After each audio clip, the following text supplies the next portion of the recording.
Hey everyone, ready for another deep dive? Always. Awesome.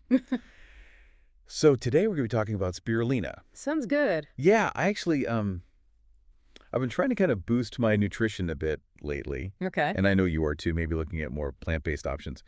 So when I saw this article, Top Health Benefits of Spirulina and Easy Recipes to Boost Your Wellness, I thought, well, hey, this is perfect, right? Yeah. And I was like, we should definitely do a deep dive on this together. Yeah, I think it'll be a good one. Yeah.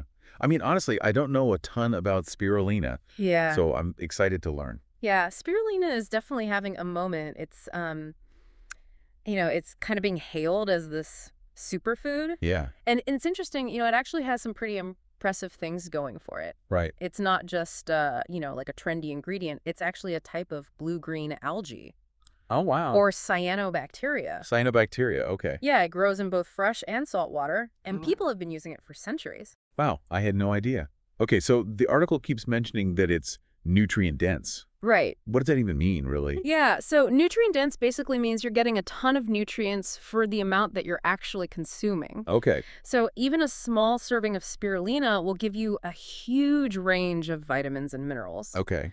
What's especially interesting about it is that it's actually a complete protein, meaning it has all 9 essential amino acids. Oh, wow. And that's actually pretty rare for a plant-based source. Yeah, that's what I was going to ask, actually. Yeah. Because, like, if you're trying to eat less meat or no meat, Yeah, isn't getting enough protein hard? it can be. Like, how does spirulina actually help with that? Yeah, so a lot of plant-based protein sources, they are missing one or more of those essential amino acids that our bodies need but can't produce on their own. Right. So spirulina can actually help fill in those gaps. Interesting. So yeah, it's like this little puzzle piece that fits into your diet to kind of create this complete protein picture. Okay, that makes a lot of sense. So now let's get to the good stuff, Yeah. the potential benefits, right? Right. The article says spirulina can boost your energy levels. Mm. Is that true or is that just hype? Well, there's actually some science behind that. Okay. Spirulina is really high in iron, which is essential for carrying oxygen throughout your body. Right. And if you're low on iron, a lot of times people will feel tired and sluggish. Mm-hmm. It also has a good amount of B vitamins, which are really important because they help your body convert food into energy. Okay. So it's not like a jolt of caffeine or anything like that. It's more like it's giving your body the tools it needs to kind of have that sustained energy throughout the day. You know, I've actually been trying to cut back on coffee. Yeah. So maybe spirulina could help with that afternoon slump. Yeah, it's possible. But honestly, it sounds almost too good to be true.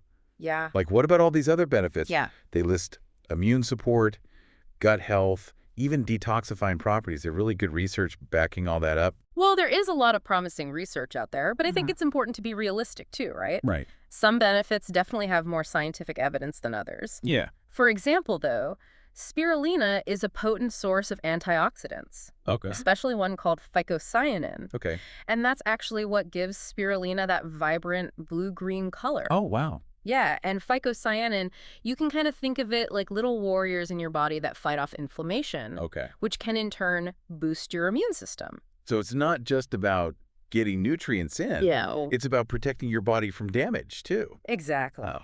Now, when it comes to gut health, Yeah. spirulina actually contains prebiotics, which are basically food for the good bacteria in your gut, Okay. and a healthy gut microbiome that's linked to everything from better digestion to even a stronger immune system. Really? Yeah, it's kind of all connected. Wow, so spirulina is like a 2-for-1 deal, Kind of, yeah. helping with gut health and immunity. Yeah. It's pretty impressive. This article also mentioned something about spirulina binding to heavy metals and helping your body get rid of them. Mm-hmm. Is that true? Yeah, there have been studies showing that spirulina can actually bind to heavy metals, making it easier for your body to eliminate them. Okay. This is something that's especially important if you are concerned about environmental toxins or if you live in an area with contaminated water, maybe. Wow. That's incredible. Yeah. I've actually been trying to be more mindful of environmental toxins lately, Yeah. so that's something I definitely want to learn more about. Yeah, definitely. The article goes on to list a bunch of other potential benefits too, though, Yeah. like heart health, blood sugar regulation, even eye health. Mm-hmm. Is there anything this algae can't do? It definitely sounds like a wonder food, right? Right. So research is ongoing, Okay. but there is some evidence to suggest that it may help reduce bad cholesterol, Okay. which is obviously good for your heart health. There are studies looking at its effects on blood sugar levels, which could be promising for people with diabetes. Right. As for eye health, it's a good source of beta-carotene and zeaxanthin. Okay. And those are antioxidants that can help protect your eyes as you age. Okay, so maybe not a cure-all, Right. but definitely a lot of interesting possibilities. Yes, for sure. I know you mentioned that you've been looking into plant-based eating, Yeah. and I saw this article has a whole section on easy spirulina recipes. Wait, are you telling me we could actually sneak this superfood into delicious meals? Oh, yeah. That's the best part. Spirulina is so versatile. You can add it to smoothies, sprinkle it on salads, Okay. or even mix it into like dips and sauces. Really? Yeah. Huh. You'd be surprised how easy it is to sneak it into your daily routine. Okay, I have to admit, I've always been a bit skeptical of all the superfood trends, Yeah. but this is starting to sound pretty convincing. The article mentioned spirulina smoothies, energy balls, even a spirulina guacamole. Right. Are those any good? They really are. Okay. The spirulina smoothie is a classic for a reason. Right. It's a quick and easy way to get your greens in, and you can mask the taste with fruits and other flavors if you don't love that like seaweedy taste. Exactly. If you're looking for like a healthy snack on the go, spirulina energy balls are a great option. Okay. You can pack them with like nuts and seeds and even a little bit of dark chocolate for a little guilt-free treat. Okay. And then if you're feeling adventurous, the spirulina guacamole adds a fun, colorful twist to a party favorite. Okay, now I'm intrigued. I might have to try that guacamole. Yeah. But before I go full spirulina fanatic, Right. are there any downsides? Like, is it safe for everyone? You're right to ask about potential downsides. Yeah. It's always wise to be cautious with new additions to your diet, even natural ones. Yeah. Spirulina is generally considered safe for most people, Okay. but there are a few things to keep in mind. Okay. First, quality matters. Okay. You want to choose organic spirulina from a reputable source Right. to avoid any potential contaminants like heavy metals or bacteria. That makes sense. Yeah. You don't want to undo all those detoxifying benefits by accidentally Exactly. ingesting something harmful. Yeah, exactly. Yeah. It's also a good idea to start with small amounts and see how your body reacts. Yeah. Some people experience mild side effects like digestive upset or headaches. Okay. And of course, if you have any underlying health conditions or are taking medications, it's always best to check with your doctor. Before adding spirulina to your routine, they can help you determine if it's a good fit for you and advise on the right dosage. Yeah, that's a good point. Yeah. I forget sometimes that even natural things can interact with medications. Yeah. But let's shift gears a bit. I mentioned in my research notes that I'm curious about sustainable food sources. Okay. And I read that spirulina isn't just good for us, it might also be good for the planet.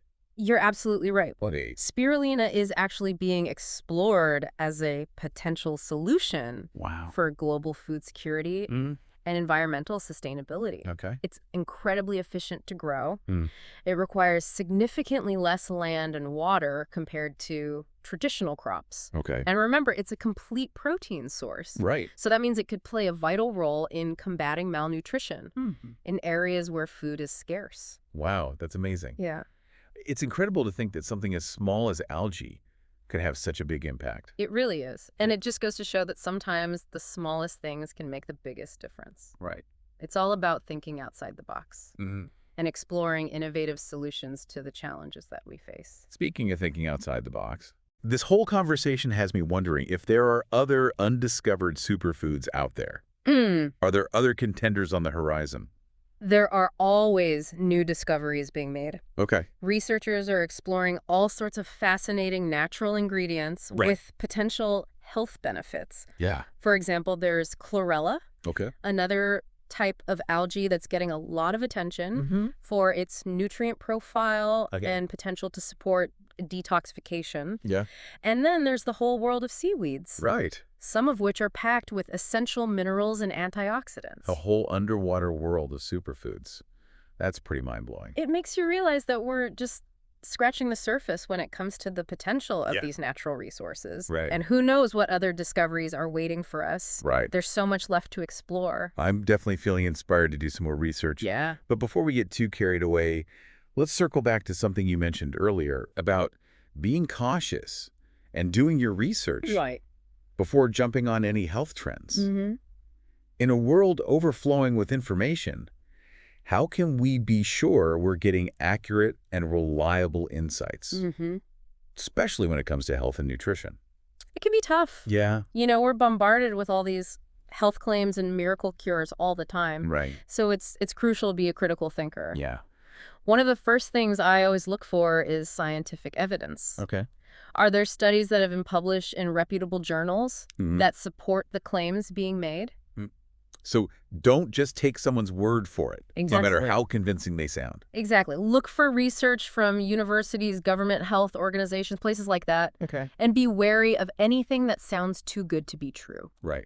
Those flashy headlines. Yeah. They're often designed to grab your attention, not necessarily to give you accurate information. It's easy to get caught up in those attention-grabbing headlines. Yeah, for sure. Any other red flags we should watch out for? Definitely be skeptical of anything that claims to be a quick fix or a miracle cure. Mm-hmm.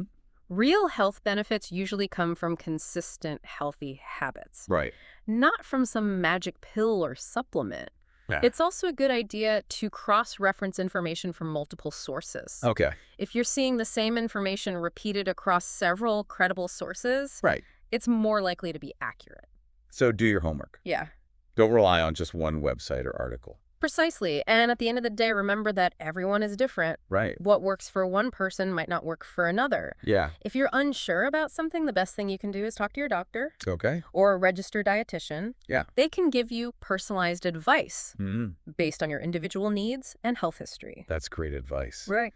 It's easy to forget that we're not all the same. Right. And there's no one-size-fits-all approach to health. Exactly. Well, this deep dive into spirulina has been incredibly insightful. I've learned so much about its potential benefits, Mm-hmm. the science behind those claims, and even its potential to make a difference in the world. It's been a pleasure diving into this with you. Yeah, likewise. I hope this conversation has sparked your curiosity Definitely has. and given you a new perspective Mm-hmm. on the power of nature and the importance of critical thinking. Absolutely. And if anyone listening is as intrigued by spirulina as I am, Yeah. I encourage you to keep learning and exploring. Do your research, experiment with those recipes, and see what works for you. Remember, knowledge is a journey, not a destination. Ooh. And it's a journey best taken with a healthy dose of curiosity and a critical eye. Well said. Thanks for joining us on this deep dive, everyone. Thanks for having me. Until next time, keep learning, keep questioning, and keep diving deep into the things that fascinate you.